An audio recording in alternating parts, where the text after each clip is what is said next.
Jai Shri Chaitanya Jai Nityananda Jai Advaita Chandra jaya Gaura Bhakta Vrindam. So today we are discussing Amrita Madhya chapter 24, text number 124. Say sabera sadhu sange gunas puraya Krishna bhajana karaya mumuksha chhadaya. Translation and purport by His Divine Grace A.C. Bhaktivedanta Swami Srila Prabhupada ki jai. Translation: If those who are attached to demigod worship fortunately associate with the devotees, their dormant devotional service and appreciation of the Lord's qualities gradually awaken. In this way, they also engage in Krishna's devotional service and give up their desire for liberation and desire to merge into the existence of impersonal Brahman.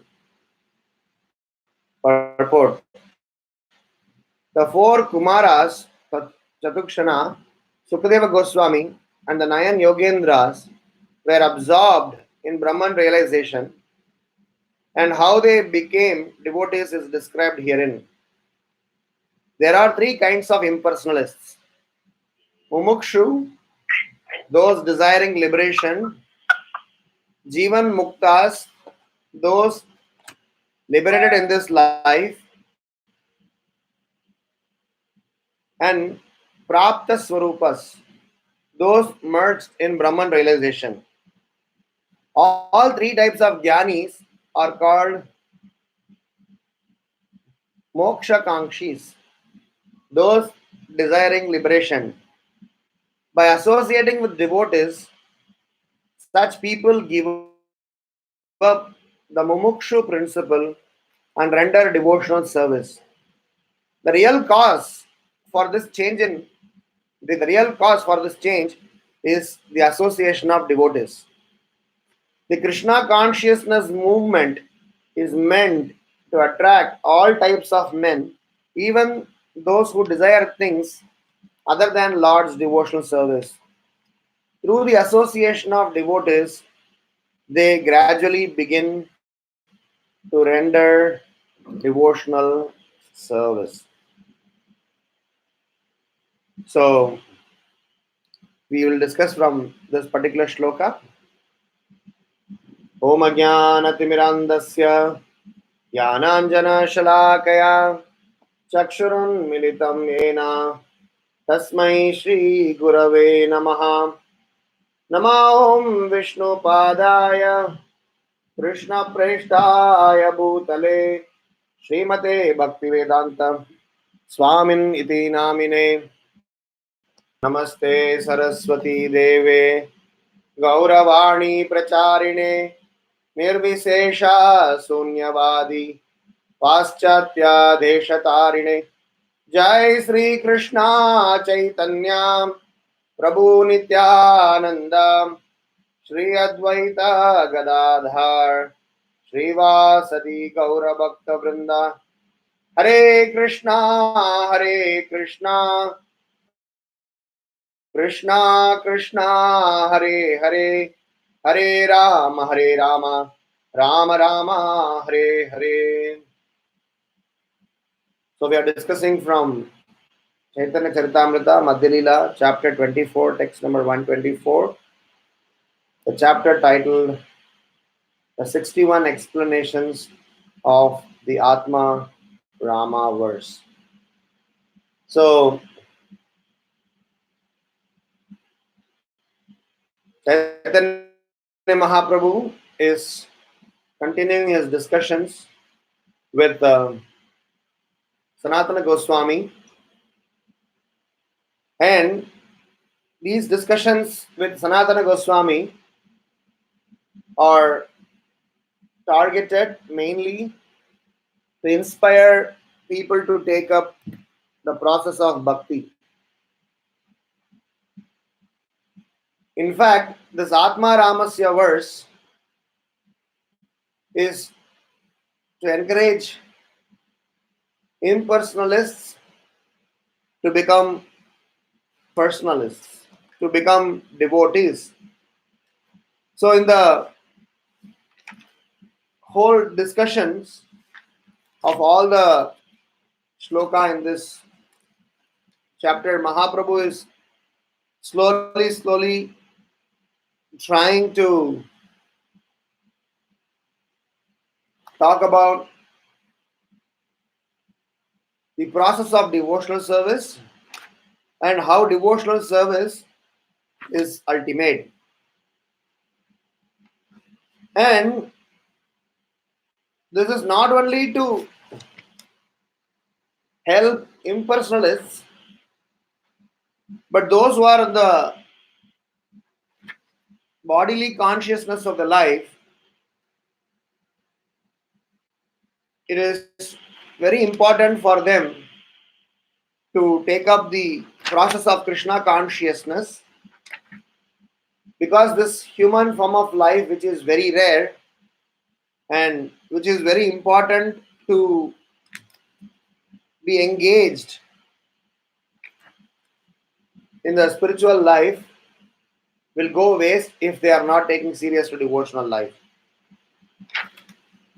One of the reasons why Mahaprabhu's incarnation is glorified, he is called Mahavadanya. He is considered as the most munificent, most magnanimous, most merciful incarnation, because he goes out of the way realizing that people in this Kali Yuga won't have any other options to make necessary progress. So Mahaprabhu here is explaining the process of Krishna consciousness, and the process of Krishna consciousness ultimately culminates in we taking shelter of a self-realized soul. So today we are going to discuss from this particular verse and go a little deeper and see what happens when we associate with this self-realized souls. And this process is not sentimental. This process is absolutely scientific, and as a part of that, we can apply in our own lives and prove to our own selves that what we are trying to do is not just some cult. What we are trying to do is considered as the most successful, most appreciated, and realizable process. During Prithu Maharaj's episode, when Lord Vishnu appeared in the fire sacrifice, he appreciated Prithu Maharaj's surrender to Brahma's words, and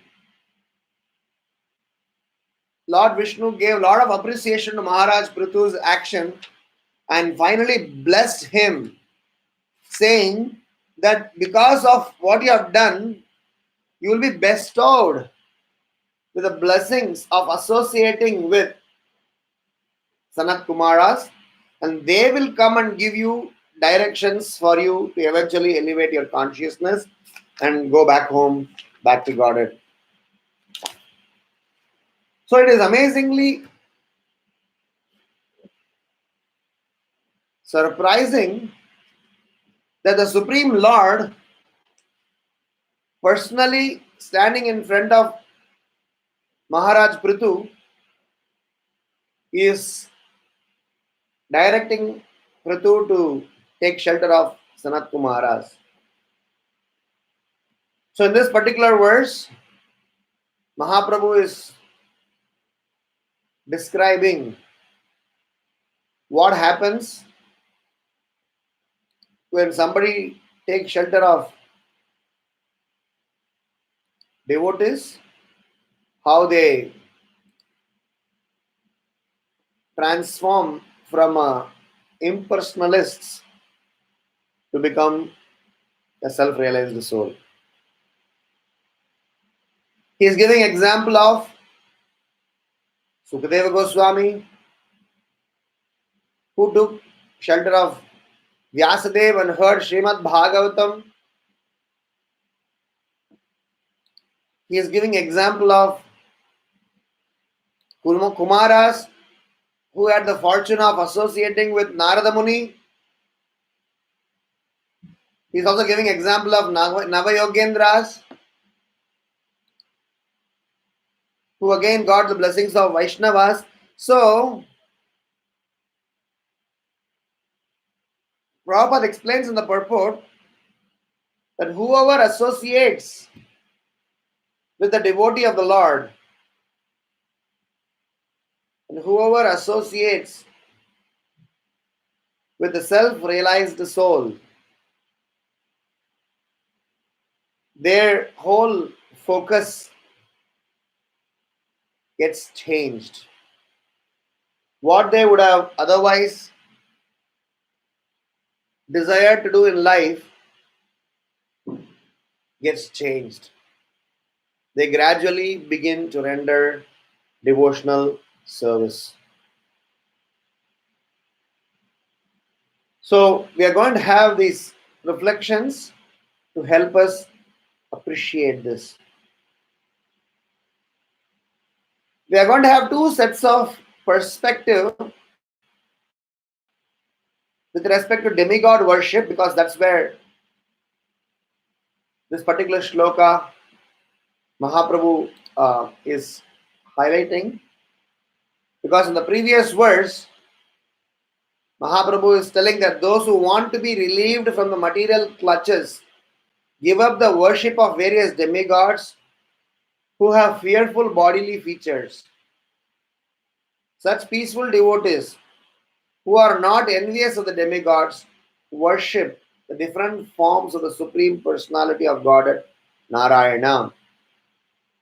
So, we are going to discuss about the perspective of worshipping demigods, perspective of associating with self-realized souls, and finally, we're going to see what happens, what are going to happen within us, and we will refer from few places from Srimad Bhagavatam and try to justify our points. One time, Srila Prabhupada was walking with his devotees in Mayapur Dham. When he was walking with devotees in Mayapur Dham, there were some devotees along with Prabhupada, and they were walking in the fields. So suddenly Srila Prabhupada stopped, and when he stopped the devotees and pointed them towards something in the ground. So there were some group of ants that were going one after the other. Pointing that, Srila Prabhupada asked, "So, what do you think when you see this?" So devotees weren't sure what to, say. Because Prabhupada can try to bring in different perspectives when he points to things. So they were kind of silent. So Prabhupada said, "Look at these ants, how insignificant they are for us. Similarly, we are also insignificant for the demigods. If the demigods wants to crush us, They can do that, and we are very, very insignificant in comparison to the position of demigods. He was trying to encourage that because we are practicing Krishna consciousness, we should not disrespect, we should not be envious, and we should not demean the position of demigods. And in another perspective from Srimad Bhagavatam and as well as in Bhagavad Gita, Srila Prabhupada also clarifies that those who are glorifying the Supreme Lord need not worship demigods. So our first reflection is, because some of us coming from Indian family, we have a very strong culture of worshipping various demigods. We do not know how to handle them. Right today in Mumbai, I just landed today morning from Houston, and today in Mumbai, we have a very great, huge festival of Ganesh Visarjan. If you go to the streets of Mumbai, you will see huge 20 feet, 25 feet. Ganesh ji is now given a farewell, and they would immerse him in the sea here. This festival would have been there for the past 9-10 days.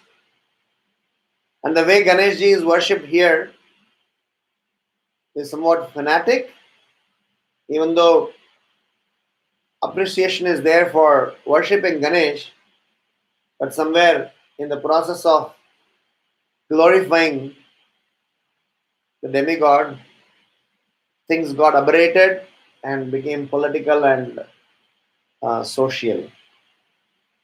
So many a times we are confused how to worship a demigod, how to handle with such a demigod worship. Should we worship them, not worship them, give attention to them, not attention? Because sometimes in a family, only a group of people are devotees, not others are devotees, so they have their own philosophies.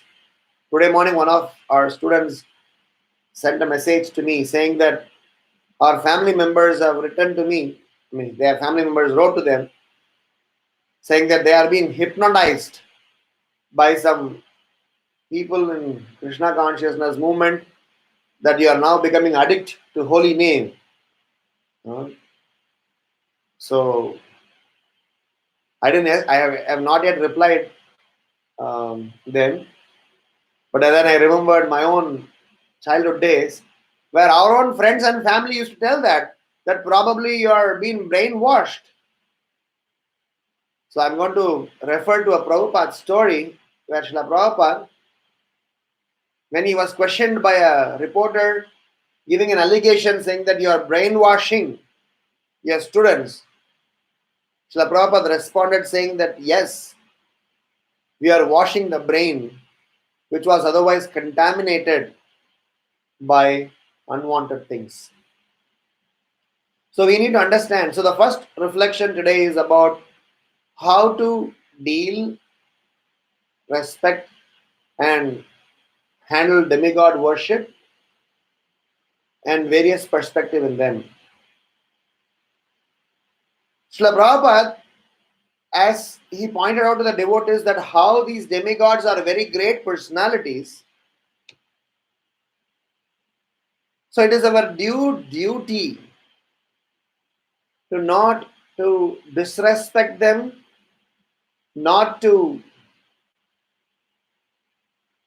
disobey, demean their position, or try to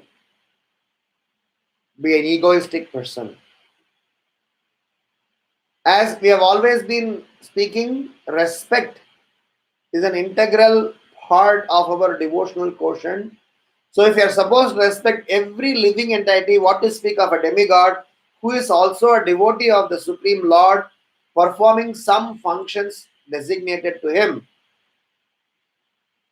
So, every demigod need to be worshipped as a servant of the Lord, and we have to give respect in that manner. But having said that, we need not worship them as supreme controller. It is said in a Vaishnava relationship, over glorification of a Vaishnava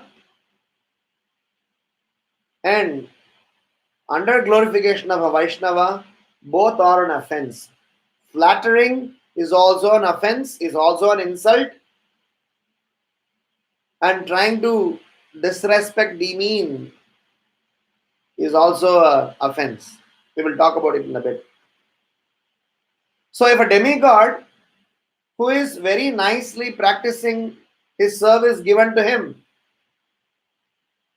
if the demigod is trying to do the service for Krishna, if we go and glorify him as a supreme controller, as Bhagavan, as the master of all that exists, because of our own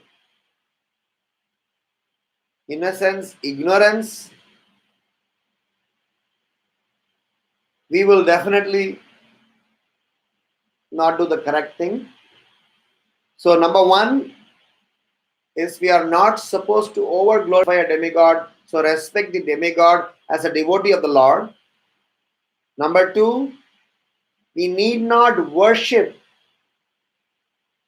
demigod as supreme controller. May it be Ganesh, may it be Lord Shiva, may it be Kartikeya, may it be Durga, may it be different matas or whatever that may be the case. They are all servants of the Supreme Lord.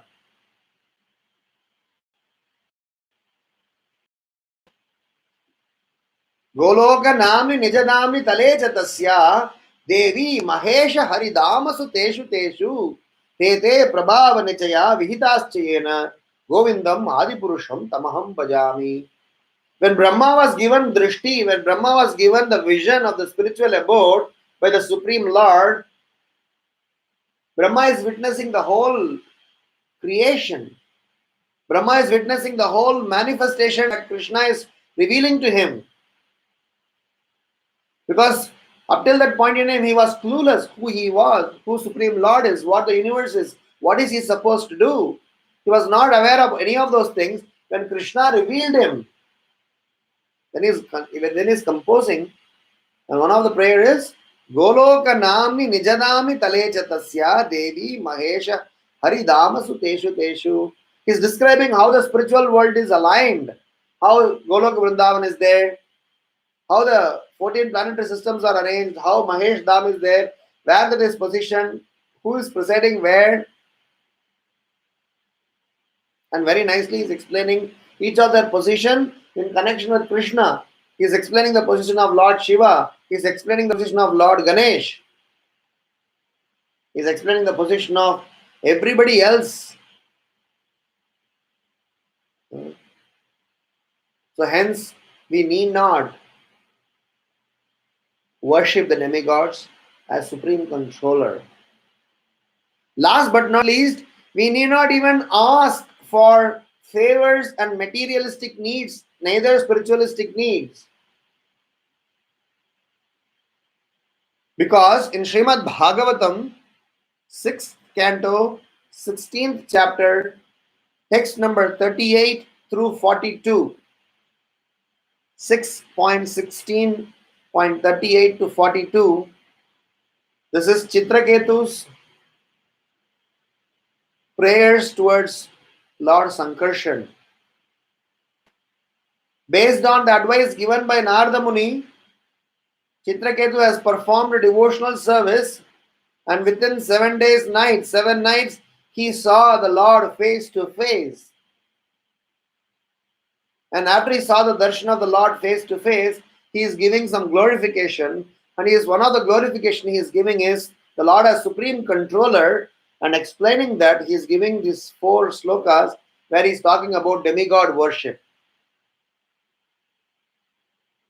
Srila Prabhupada writes that the demigods worship, in fact, Chitraketu is saying that. He's saying, I'll exactly say the same verse from text number 38. He says, those who worship demigods are animals in human form of life. He didn't say those who respect. He said those who worship.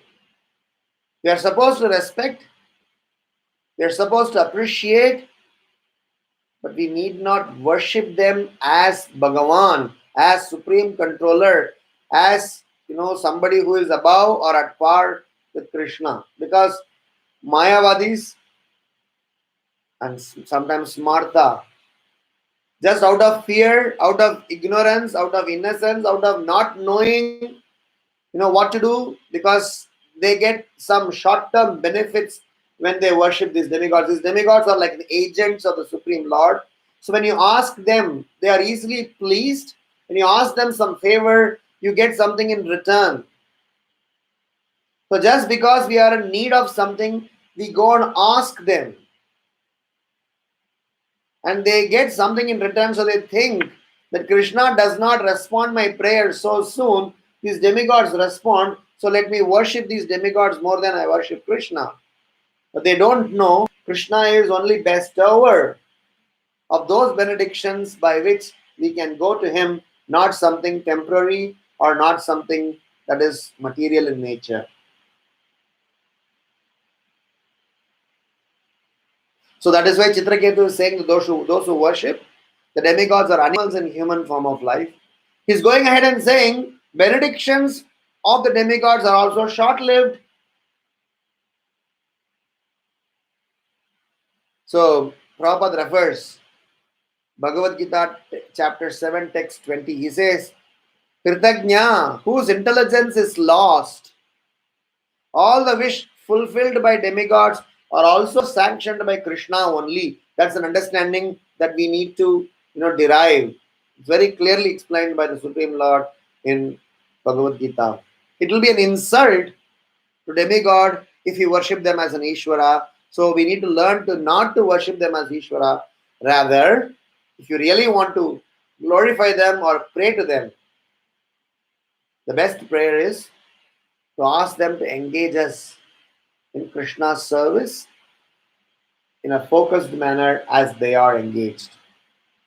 This way, we will be able to appreciate what they are doing and seeking their help for us to get engaged in Krishna's service. So please engage me in Krishna's service. Please engage me in glorifying the Supreme Lord. The way you are glorifying will be the right way to pray to a demigod. And here in this particular shloka, Srila Prabhupada writes, Mahaprabhu says, if those who are attached to demigod worship fortunately associate with devotees. So if somebody is attached to demigod worship, if they really worship them, pray to them, seek blessings from them,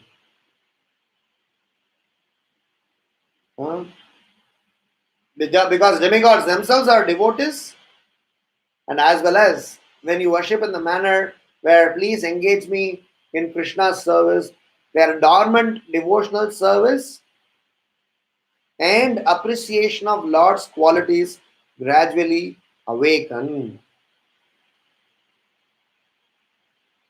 So this is our first reflection. Purandara Das is one of a very famous saint in South India. He has composed a lot of prayers glorifying the Lord. So Purandara Das was a miser and wouldn't worship Narayana and used to amass wealth. But then, when the Supreme Lord gave darshan to his wife, It's a long story. Sometime we can discuss in the future. He's starting to eventually realize the mistake that he has done and composing a lot of prayers. And he says, Nara Pashu, Dvipada Pashu, if you worship demigods. Anyway, the message that I want to say is that we need to learn to associate with Vaishnavas who are demigods, who are also Vaishnavas, because they are the service of the Supreme Lord, and learn to appreciate them in the right manner. This is our first reflection. Number two, when we worship them, Prabhupada writes here that gradually they will begin to render devotional service. So, what happens when we do such an association? So, the second reflection is called the sterilization effect. What is this sterilization effect? When somebody associates with the Vaishnava, when somebody associates with the Supreme Lord through his devotees, like how a dry seed gets fried, the material desires will be finished and there will be no material rebirth. That is why in the prayer, Prahlad Maharaj is offering to Narsinghadev. When Narsinghadev offered Prahlad Maharaj some benedictions, after much denial, Prahlad Maharaj is offering, Yadi dasyasi me kaman varam stvam varadarshabha kamanam hridya samroham bhavatastu vrinevaram. He says, Yadi dasyasi me kaman. I am a devotee and I have this kama, lust for sense gratification. And because of the sense gratificatory propensity, trying to enjoy this material world, I am not able to focus on you, my dear Lord. So please bestow me with a benediction. Kamanam hridya samroham bhavatastu vrinevaram. So if you ever want to give me a benediction, please bestow me with the benediction of getting rid of the unwanted things in my heart. So the second reflection is about the sterilization effect. That when someone associates with the devotee, what actually happens is the desire, the seed for enjoying materialism, seed for enjoying sense gratificatory propensity, they get completely crushed and dried and fried. The seed becomes sterilized and it cannot fructify. Even with material desire, one comes in contact with Krishna by associating with the holy name, the person is purified because akama sarvakama moksha kama va udharati tivrena bhakti yogena yajeta purusham param. Bhagavatam says akama sarvakama moksha kama. No desires, all desires, desire for liberation. The process of bhakti yoga by chanting the holy name of the Lord, Hare Krishna, Krishna Krishna, Hare Hare, Hare Rama, Rama Rama, Hare Hare, will help us to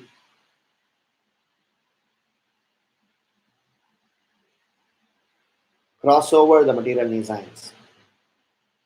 So how does the sterilization effect happens? So sterilization effect happening can be defined in 4 stages or 4 aspects happens in sterilization effect. Number 1, khamad, lust. Number 2, dvesha, hatred.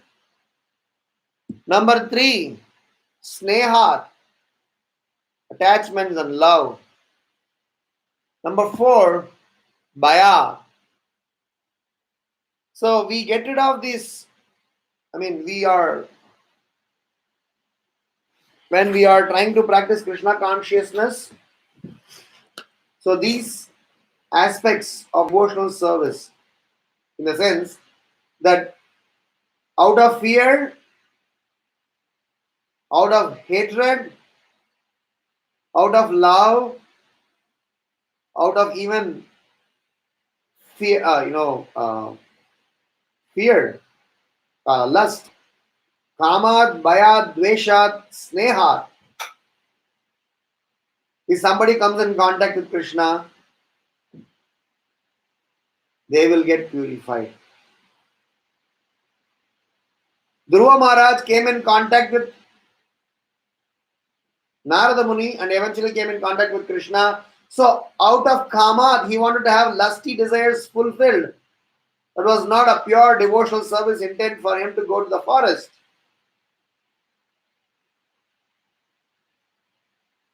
Gopis out of sneha.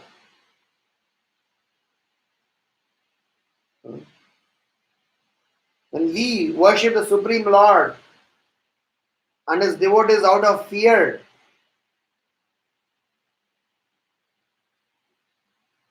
And sometimes we even out of hatred approach devotional life. So the sterilization effect happens as a practitioner. Our goal in perceiving any individual who is a non-devotee is that hate thy sin or not the sinner, and hence associate with devotees will help us to transform our consciousness from Naradhama to Mahatma.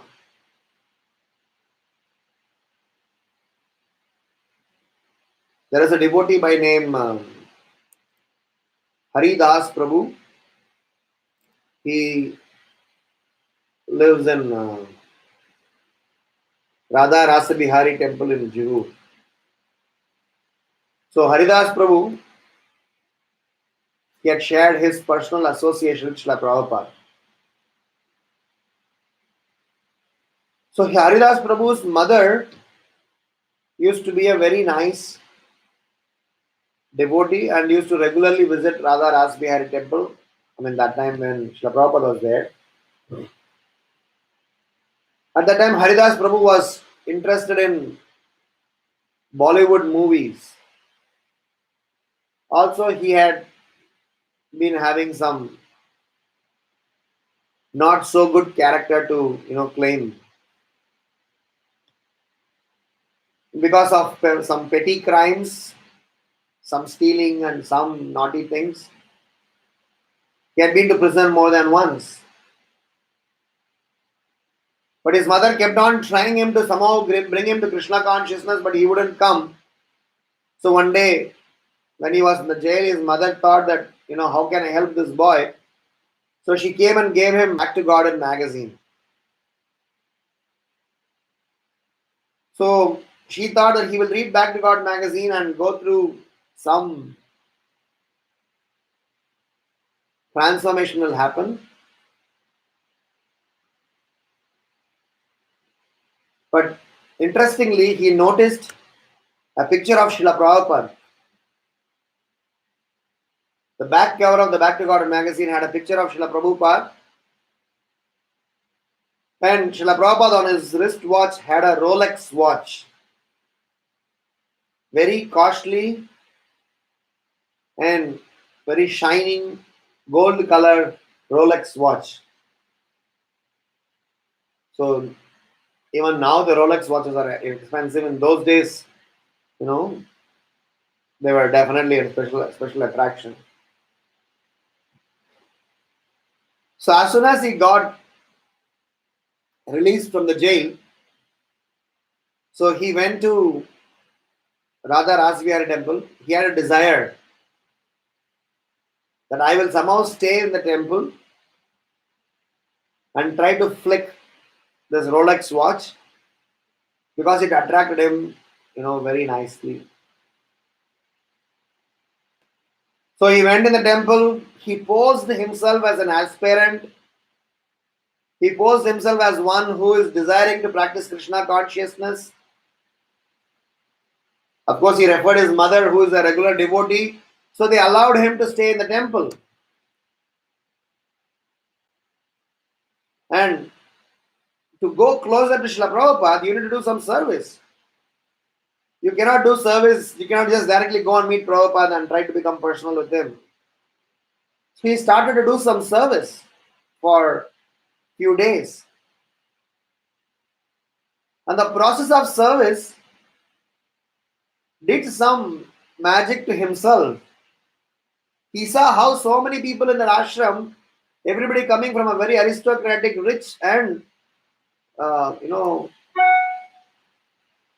Western world, they have decided to dedicate themselves. He saw so many things which made him feel very ashamed of himself. So he decided to go and confess to Srila Prabhupada that actually I am not a real student of you. I came to actually steal your golden Rolex watch. So he went to Srila Prabhupada and told Swamiji, I want to confess that I am here and I came here only for one agenda, that is to steal your golden watch. But because I stayed with devotees for the last few days, I personally feel this process of devotional service is nice, and I feel myself ashamed being born in an Indian family, didn't understand this Sanatana Dharma. Please forgive me and let me do some service here. From that point in time till today, Haridas Prabhu is in Radha Rasbihari temple and doing wonderful service of managing ISKCON TV in the temple, and every time he shares such pastimes, which is not so normal, not so generic, very unusual, but it also tells what happens when somebody comes in contact with a self-realized soul. Even with the perspective of hatred towards spirituality, even with the perspective of trying to steal something from Srila Prabhupada, somebody come in contact with Krishna, somebody come in contact with this process, somebody comes in contact with self-realized soul. That's what Srila Prabhupada writes here in the purport, that they will definitely gradually begin to render devotional service, that their life will get changed. Their dormant devotional service and appreciation of the Lord's qualities gradually awaken. So second reflection is about the sterilization effect.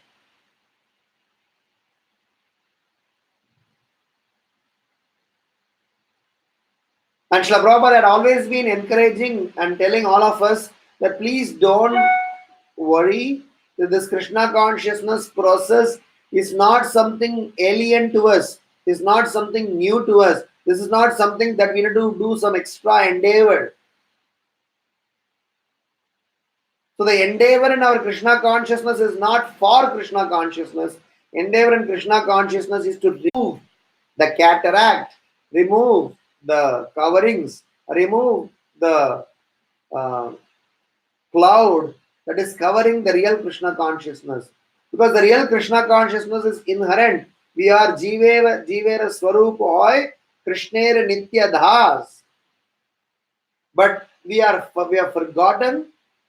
So just by removing the cloud, removing the dirt, removing the covering, we will be able to enjoy, we will be able to participate, we will be able to glorify. So that happens in the association of devotees. A very famous story that I have been repeatedly telling here about a dean from a university in India visited Bhaktisiddhanta Saraswati Maharaj. And when he visited Bhaktisiddhanta Saraswati Maharaj, because he heard about Bhaktisiddhanta Saraswati Maharaj as a very great scholar, so he came to discuss with him some Siddhanta. And as a part of the discussions with him, he wanted to have some scholarly philosophical debate. So this professor came to Bhaktisiddhanta Saraswati Maharaj and he offered his respects and expressed his interest in having a philosophical scholarly discussions. Srila Bhaktisiddhanta Saraswati Maharaj, said, all right, we can discuss all of them. Um, First you go inside the pujari, he needs some helping hand to wash some vessels. So please go and wash those vessels and help him, and then we'll have a philosophical discussion. I mean, this guy is a dean of an university. So he said that, come on, I've come here for a philosophical discussion. So he thought to himself, what am I up to here? But then he got into a situation where he can't deny. So he told Bhaktisiddhanta Saraswati Maharaj, all right. So in a very hesitant manner, he went inside the kitchen, did some, whatever service to the pujari. And after an hour or two, he came out as a completely different person and offered his obeisances to Bhaktisiddhanta Saraswati Maharaj. He said, Swamiji, thank you so much. Thank you so much for engaging me in such a service. That many questions, many doubts that I had within myself got clarified when I was doing that services over there.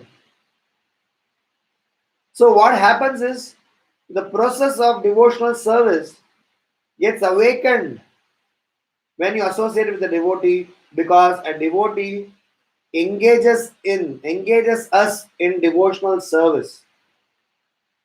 Ravindra Swarup Prabhu once asked Srila Prabhupada, which is more important, book Bhagavata or devotee Bhagavata? Srila Prabhupada says devotee Bhagavata is more,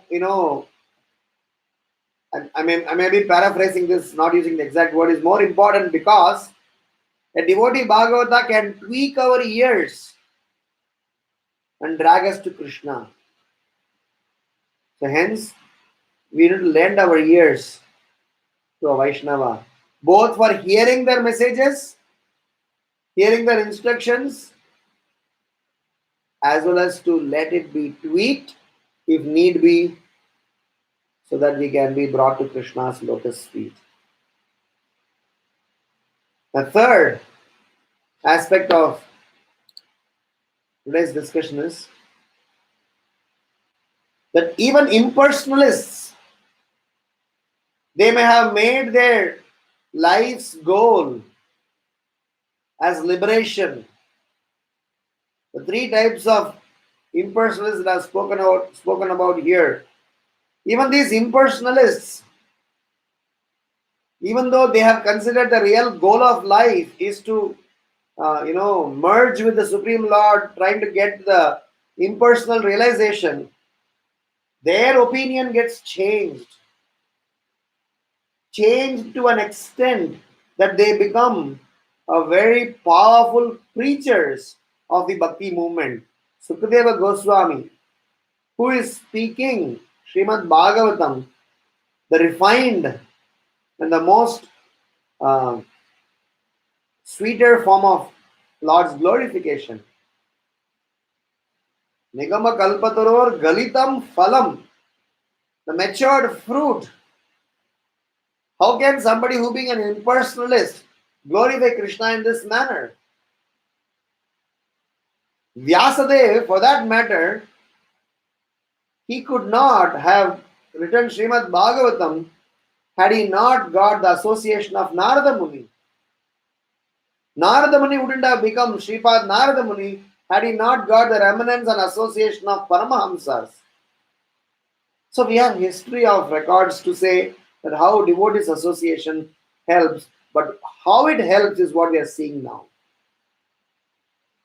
So when we associate with them, even the propensity to merge with an impersonalist ideology get rid of us. The Krishna consciousness, hence, the Krishna consciousness movement is hence meant to attract all types of men. Those who are impersonalist, those who are materialistic, sense gratifier, those who are seeker of truth, knowledge.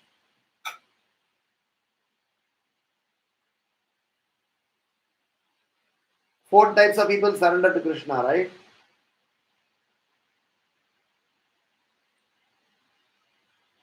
And all four of them, when they take shelter of Srimad Bhagavatam, Bhagavad Gita, through the association of devotees, they get transformed. So the third reflection is that even if you have a propensity to be an impersonalist, even if you have a propensity to enjoy the spirituality from a very aberrated, incomplete understanding, they can get transformed. And that's explained in Srimad Bhagavatam, that how this process of devotional service is a faultless process. So Mahaprabhu, Srila Prabhupada is comparing there the process of Bhagavad-Dharma versus process of non-Bhagavad-Dharma. He says that accept the process of Bhagavad-Dharma to achieve shelter at the lotus feet of the Supreme Lord, because Kumaras became Vaishnavas, hippies became happies, and we are all in spite of our own dirtiness in our heart, are speaking and talking Sri Chaitanya Charitamrita and Bhagavad Gita and Bhagavatam. So it is not um, something that is material. This is beyond our material conception. Because this Bhagavad Dharma process, this process of Bhagavad Dharma's effect upon an individual is described over a few verses in 6th canto, 16th chapter. Number one, this processes, because Mahaprabhu is talking about in the previous shloka about non-enviousness. So the first thing that this process do to us is to kill our propensity to be envious towards anybody. So no enemies. When somebody is following the process of Bhagavad Dharma, which means starting with associating with devotees and worshipping Supreme Lord under their directions and practicing Bhakti Yoga processes, chanting, reading, worshipping, dham, holy name, service, all of those things. But the beginning is association of devotees, and in the association, if you do all of them, then we find that sterilization effect. So the effect of Bhagavad Dharma upon us, as Prabhupada says, that gradually they begin devotional service, is because we will have no enemies, because we will not envy anyone. We will not have concocted sectarian belief, because Isa Vashyam Idam Sarvam, we will be able to appreciate everything belongs to Supreme Lord and Krishna is the controller. We will not consider everything in the material world is false, because we know they are all Krishnas. We will know that they are temporary, but they are not false. And we will also understand this is Sarvot Krishna, which means this is of all the process, this is best of all religious systems, and we will be able to be a well-wisher to everybody because we were given shelter. So naturally this process will help us to glorify Krishna by winning more and more souls to the Supreme Lord and to our own Vaishnavas. So the uh, effect of Bhagavad Dharma is something that we are all experiencing, and as a part of this experience, we are maintaining our stands in Krishna consciousness. Otherwise, by our own design, by our own inherent uh, state as we are in as of now, we do not have any qualification to glorify Krishna or Krishna's devotees. So, to summarize our understanding, so this process of Krishna consciousness is very, very scientific. This is not a sentimental, emotional, fanatical process. And this current verse that we are discussing talks about the transformation of our consciousness. And this transformation of consciousness begins when we associate with devotees. So we discussed three sets of reflections. First set of reflection is about demigod as devotees and demigods worship. So we discussed about how demigods are engaged in Krishna's service. So they need to be worshipped as a devotee of the Lord and not otherwise. Considering them as an Ishvara, considering them as supreme controller will be an insult. And we discussed that how over glorification of a Vaishnava and also not glorifying a Vaishnava properly, both will be an offense. So we discussed that number one, considering a demigod should not be a considering demigod as a controller should be avoided. Demigods are great servants of the Supreme Lord, so we need to respect them. We need not ask any favor benedictions from them because they are in turn getting their sanction from Krishna. And if you really want to pray them, we please pray to them saying, please engage us in Krishna's service in a focused manner.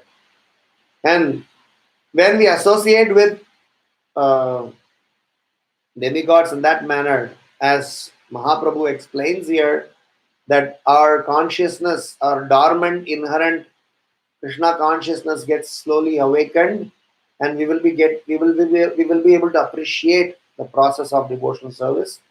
So that's the second reflection is called sterilization effect. So in the sterilization effect, all the materialistic seeds which are there within us gets completely fried, completely dried, that we will not be able to enjoy materialistic life when we are in the association of devotees. So whether we are out of kamad, bayat, snehat, dveshat, if we are coming in contact with devotees, we will still be able to transform our consciousness and eventually rise up to the level of becoming a devotee. And the third reflection is about the effect of Bhagavata-Dharma, the sterilization effects.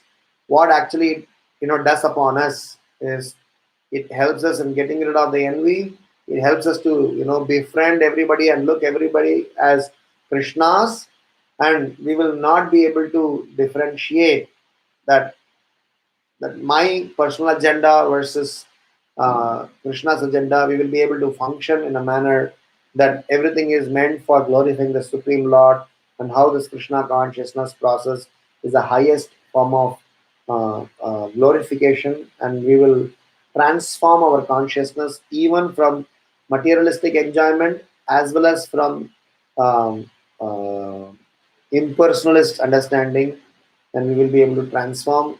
We saw that how Sukadeva Goswami, Vyasdev, Sanat Kumaras, they are ideal examples for that. So thank you so much. If there are any questions or comments, we can discuss. Srila Prabhupada ki jai. Any questions or comments?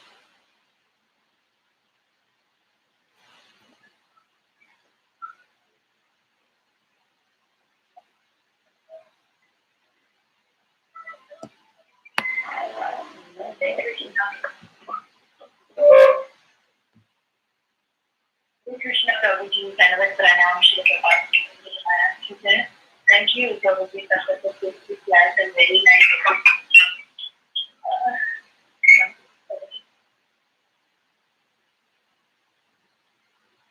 Hare Krishna, can you all hear me, Prabhuji? Yes, I can hear it. Yeah, Prabhuji, nice explanation about how we have to have a move when we are worshipping the demigods. Very nice, Prabhuji. And also you were talking about that Prabhupada last time about that watch, how we came to associate with the Prabhupada, but still by associating the beauty will be our consciousness, whatever consciousness is there, will definitely change and will try to will become pure by association of beauty will be such a nice pastime Prabhuji, and whatever the reflections that we have shared is so nice, Prabhuji. Thank you, Prabhuji, for such a beautiful class, a very nice one. Hare Krishna. Hare Krishna. All glories to Prabhupada. Anybody else has any other questions or comments?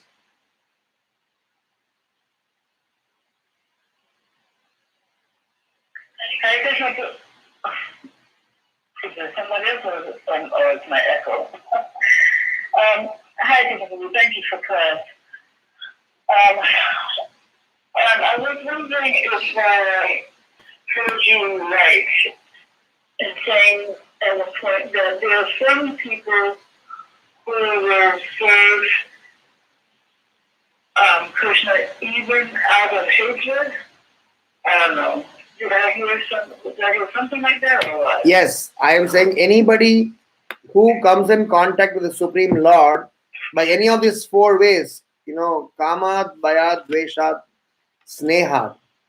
So any way, if somebody comes in contact with Krishna, they will get purified. Even if somebody having a hatred, even if they come, because their hatred is because of their ignorance.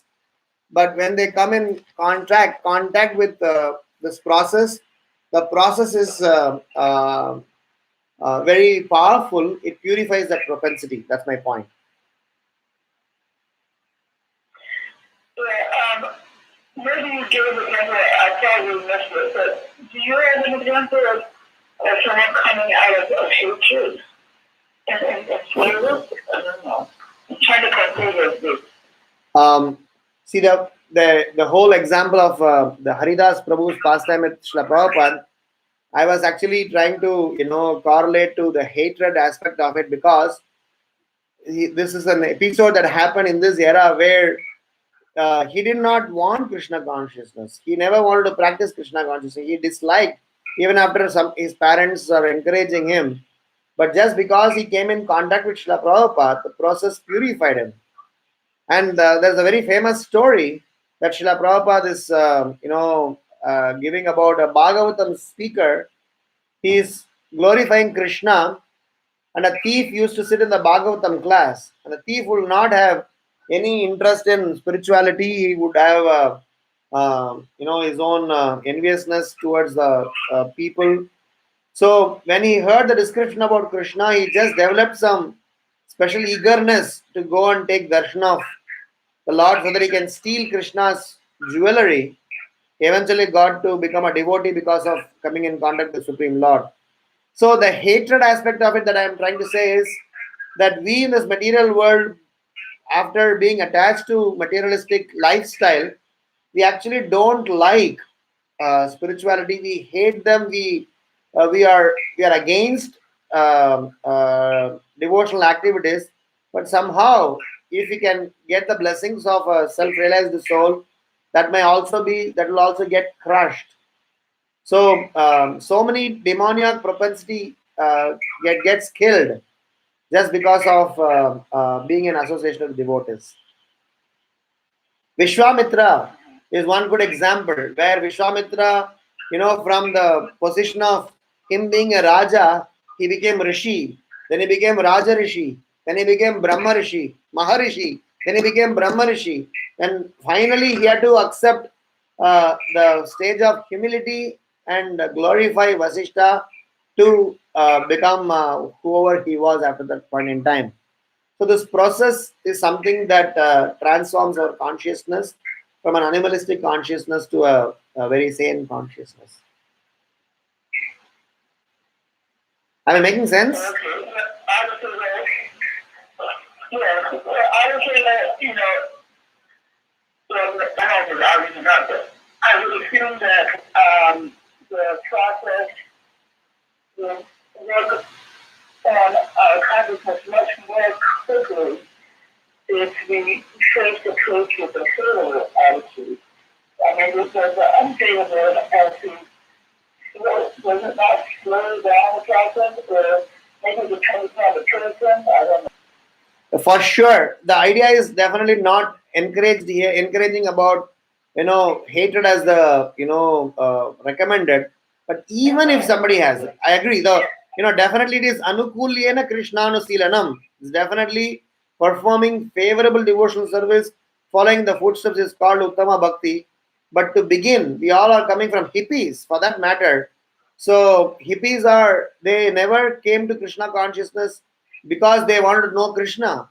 Just they came in contact with Srila Prabhupada and look at the transformation. It's amazing. So the point is, whatever may be our beginning point, it's like the dirt in front of sun, stool. Even though it is stool, but the sun has got the potency to dry them up in such a manner that the sun will not get contaminated. At the same time, the dirtiness is completely dried. Okay. So, I don't know. The line is bad. I thought you just finished speaking. Well, I was just trying to say that the power of Krishna consciousness is like a sun effect. The sun, when it's glowing, both the dirt as well as good things both gets exposed, and the sun does not get impurified. Rather than all the impurities are evaporated. So Krishna consciousness have got that purifying effect. So, I could understand the sentence before this last one when you said the sun has got that purifying effect. Right before that, you said something I couldn't understand. Hare Krishna, Mataji, sorry to interrupt you, but when complete you mute yourself, Mataji, so that you can understand what probably.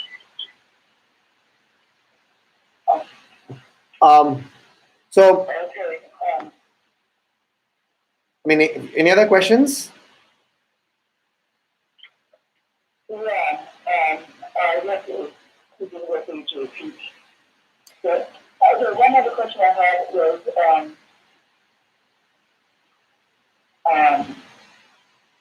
the demigod. You said that you never get insulted if we worship them as the supreme controller. So, I can understand them feeling, I can understand them like not liking it or not, being comfortable with that because they know that they are not the supreme controller. But I'm not understanding so well why they would get insulted. You know what I mean? Yeah. So basically, it's like this. They would get insulted.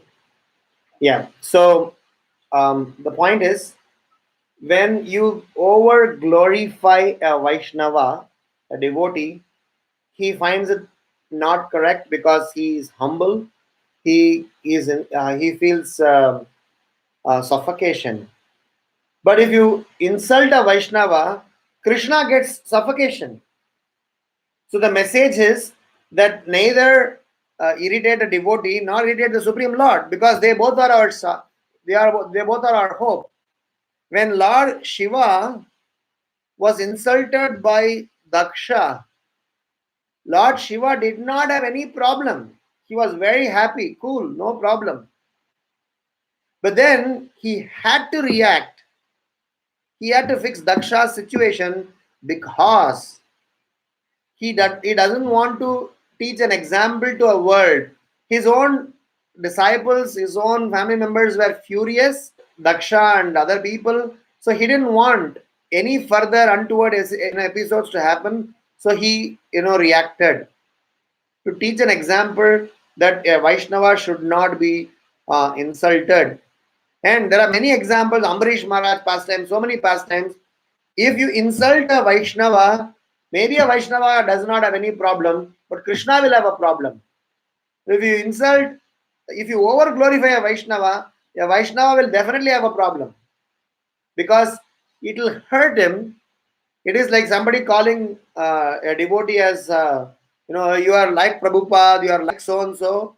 I mean, those are all something which is it's called flattering, and flattering is definitely not good. And that is not good for our consciousness because we don't know what we mean, and we also don't know that we are hurting the other person's devotion. So, but at the same time, even if you appreciate a Vaishnava for that matter in a genuine manner, a Vaishnava may feel uncomfortable because of his humility.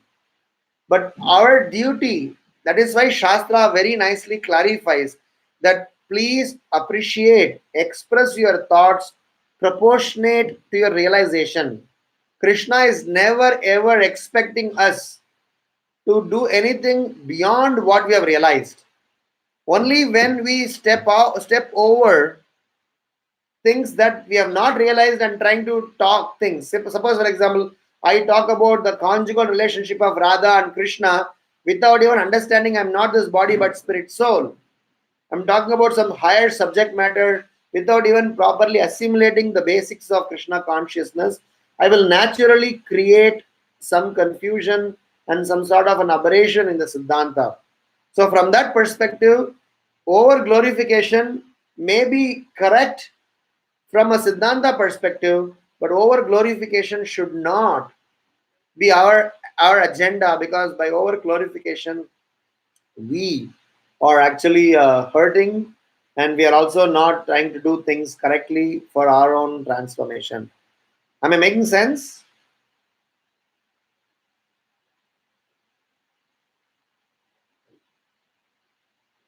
I guess,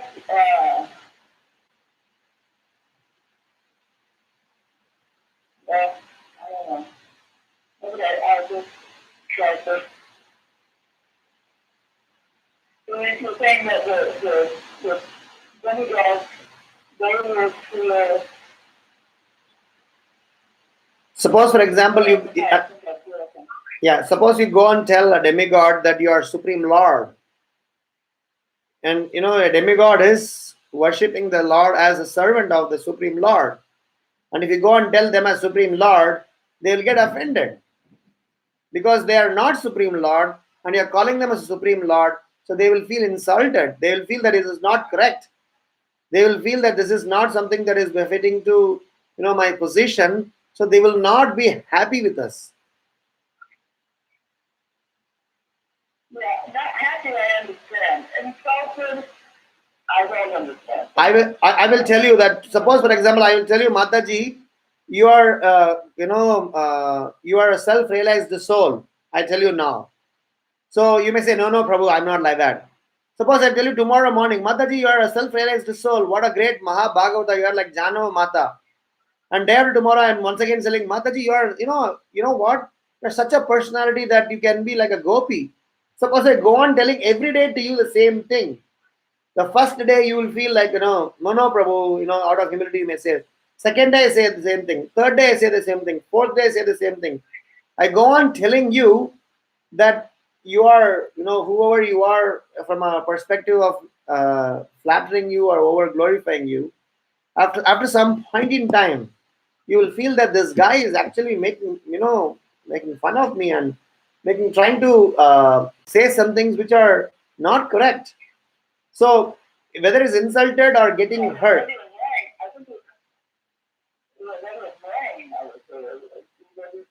Yeah, so when I annoy you, when I try to do that, you may, so there are some people who does it actually. If you see some Vaishnava relationship, there are people who try to pose false humility, who try to pose false relationships amongst devotees, which eventually kind of say that why this guy is showing a false humility to me and trying to talk bad about me in my back. In fact, all these demigod worships that's I was talking about, the Ganesh worship and other things, they keep Ganesh deities and calling it as a Ganesh Utsav, and every day night they are, as a watchman, they sit behind Ganesh deities and drink and play cards and do gambling. So Ganesh will be thinking, God, my guys, I mean, you are making money out of my own, worship. So you are making politics out of my own worship. So what is this worship all about? It's an insult. So everybody may be thinking that, oh, these guys are worshipping. The parents may send their children, oh, my son is worshipping Lord Ganesh. But he's not worshipping Lord Ganesh. Lord Ganesh is standing somewhere all alone. We are dancing for some Bollywood music and trying to play cards and drink wine. So such a glorification will be an insult. Such a glorification is not even a glorification. Yeah, it's critical. Make sense? Yeah. Any other questions or comments? Thank you. Thank you. Thank you very much. Hare Krishna.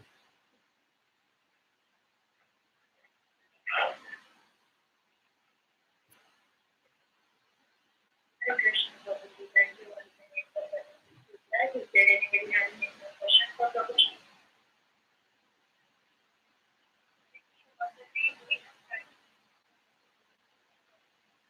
I have time, no problem.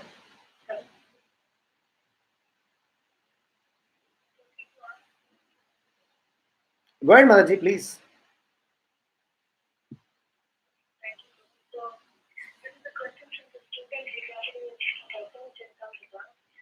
So, he was telling about how Bhagavad Gita, he said that he is about Shreya, the source of Krishna, and Bhagavatam also Vyasudeva. So, they are infallible. So, Psychology is considered to be a PhD study, but that source is not like Bhagavad Gita or Bhagavatam. So, how to counter this truth?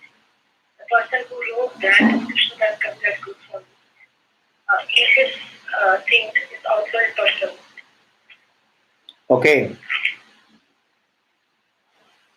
Apaurushaya is something, it's a very um, powerful word where if everybody agrees Bhagavad Gita is Apaurushaya, then everything else connected to Bhagavad Gita can be proved. Because in Bhagavad Gita, Krishna refers certain points. So if I agree Bhagavad Gita, then I should also agree the directive of Bhagavad Gita. If I somehow believe that what is given to me by Krishna in the form of instructions in Bhagavad Gita is correct, the subsequent aspect of those instructions should also be respected. It is like I will take advice, instructions only from my master, not from my master's direction. In the sense that only if Krishna come and tell me I will follow, I will not follow what Krishna told somebody and he come and relate it to me. This is childishness. So Krishna tells in Bhagavad Gita, those who are claiming to be my devotees are not my devotees. Not those who are claiming to be my devotee of my devotee is my devotee. So Krishna directly, makes such a statement. Who is, dear to him. So from that perspective, we can prove how any other literature which glorifies Krishna, which are in the parampara, which are supported by Vaishnavas, and which is definitely in line with our Shastras, then we can substantiate them as the Supreme Lord's direct. That is why we need to understand. We can once discuss. Actually, I was telling somebody in Houston this time. Every devotee need to understand what is Shruti, what is Smriti, what is Purana, what is Itihasa, what is Brahma Sutra, and what is Upanishads. So this is called tree of Vedic literature. So in this tree of Vedic literature, some are written, some are spoken, some are realizations, some are derivations, some are further explanations, but the sutra seed remains intact. So Vyasadev's explanation of Srimad Bhagavatam is a natural commentary of Vedanta Sutra. Vedanta Sutra can be called as Apaurushaya, but how the commentary of Vedanta Sutra called Apaurushaya? Because it is the seed is great, the process is great, and if you connect the entire tree of Vedic literature, there are existing different forms of the Vedic literature are existing for different categories of person. And last but not least, suppose somebody gives you a phrase from Vedas, probably we will not even know how to interpret them. So hence we need self-realized people who have got experience, who have got exposure, who have got what do you call as enlightenment. So they only have to reveal such a knowledge. So from that perspective, Chaitanya Charitamrita is coming in the line of disciplic succession revealed to Krishnadas Kaviraj Goswami by Raghunath Das Goswami. To Raghunath Das Goswami, he heard it from. So this is a record of history. We forget about Apaurishaya. This is, if you believe that Martin Luther King lived, Abraham Lincoln lived, and so many other people lived. So we believe those history and historical recommendation. Chaitanya Charitamrita is a record of history. Whatever has happened, both Chaitanya Bhagavat and Chaitanya Charitamrita, they are not just some, um, some emotional outbursts or some fanatic, writing. They are some recording of episodes, whatever has happened, as told. So Krishnadas Kaviraj Goswami was briefed by Raghunath Das Goswami in Radhakund. And how Raghunath Das Goswami knew, so the whole sequence is revealed. So Vrindavan Das Thakura was, given the stories of Mahaprabhu's childhood pastimes by his own mother Narayani, who used to be a daughter, who is a small child in Srivas Thakur's house. So he witnessed every activity of Mahaprabhu's activity. So these are all some recorded episodes, not just something that people have written just because they didn't have anything else to do. So from various such angles, we can explain how Chaitanya Charitamrita and Srimad Bhagavatam, and as well as the books of Srila Prabhupada, they are also Apaurishaya because the seed and sutra is from the Apaurishaya. Am I making sense, Mataji? Yeah, thank you so much, Guru. Hare Krishna. Thank you for your I go. Okay, if there are any more questions, we can talk, otherwise we can end the class.